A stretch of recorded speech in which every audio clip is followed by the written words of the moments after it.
Want to learn on how we can deal with emotions and create a supreme level of emotional stability and well-being, which can actually cater to overall happiness for ourselves in our life? If that's something that truly interests you at this time, this is exactly what we're going to be talking about here in the next few minutes. This is Dr. GopikaKumar, your communication and mindset coach. Let's get started with it right away.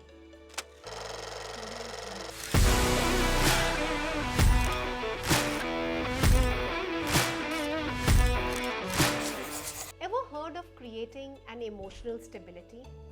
Is it even possible, Gopika? We go through so many different kinds of emotions on a day-to-day basis. Is it even possible to create that stability, or is it even required? Let's talk about that. So we are constantly interacting with our environment, right, from time and again. And in our interactions with our environment, we are going through different kinds of situations that life is throwing back at us. It could be situations where we're getting hurt. It could be a situation where we are getting more inhibited or feeling the fear of a situation. It could be a situation of, a relationship guilt. It could be a situation of a business loss. So life is making us experience different form of situations, and we need to learn to deal with them. Now, how we deal with them is by expressing the way that we emote on what we are feeling and how we'd like to take care of them. Whenever we are expressing our emotions, is it the best way that we should have expressed ourselves? Have ever thought about it? Maybe, maybe not.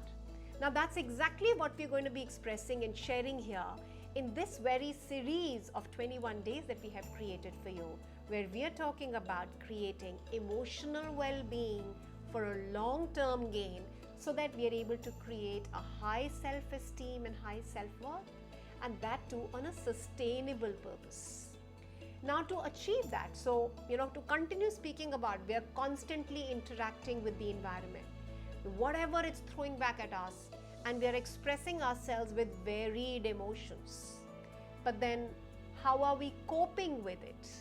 How are we creating our strategies, positive or negative, and how are we coping with them? We refer to these as coping mechanisms. And that's going to be the very first lesson for the day today, where we speak about that how do we understand these coping mechanisms so that we can use them to our own benefit. That's what we want to concentrate our energy here on.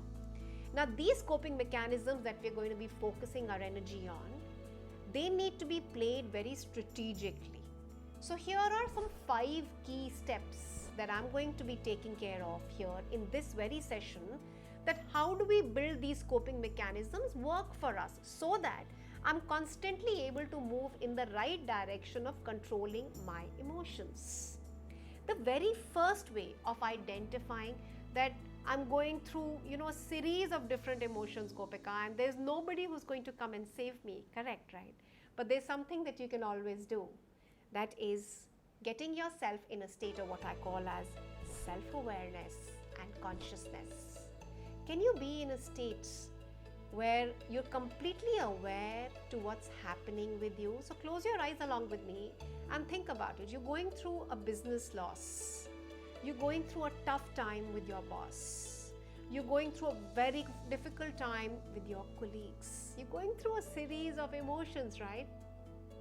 And your coping mechanism is asking you the very first thing to do, which is create that moment of awareness that I'm going through this. Am I aware of it?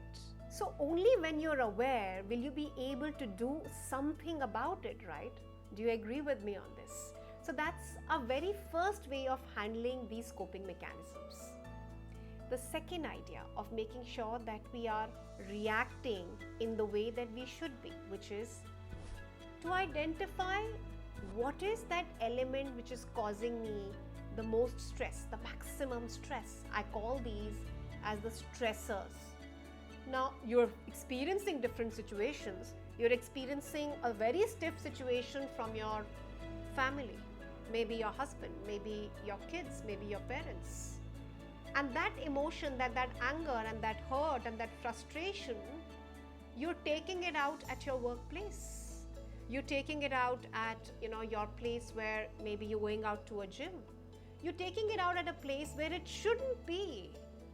We need to identify those stressors so that we can deal with your emotions correctly as well.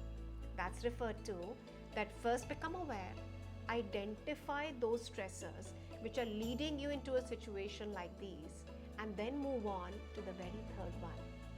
The third area here highlights that it's going to be a good idea to seek support. Get support for yourself. It's always a good idea.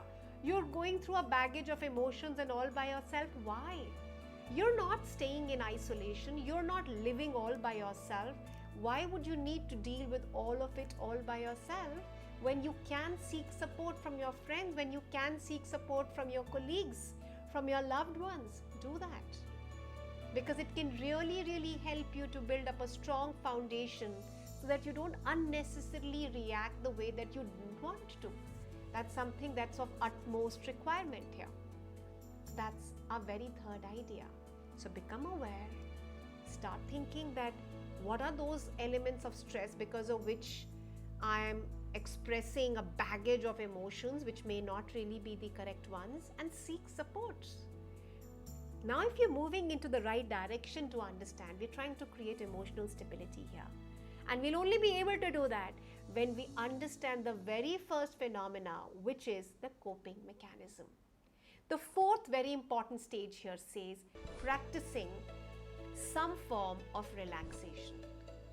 While we're going through that turmoil, while we're going through that, ups and downs, and we're not even in that space and time to correctly think on how we should react, giving yourself some space and time to relax. And when I say relax, which means just pause for your mind to breathe.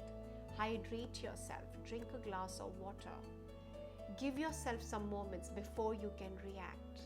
When you can do that, you're giving yourself the awareness, the consciousness that you're going to take a more informed decision about what you're going to do after now, next, right? And the fifth, and something that I relate to the most here, which is to make sure that you're constantly keeping your levels of adrenal rush going on, because your coping mechanism needs your energy.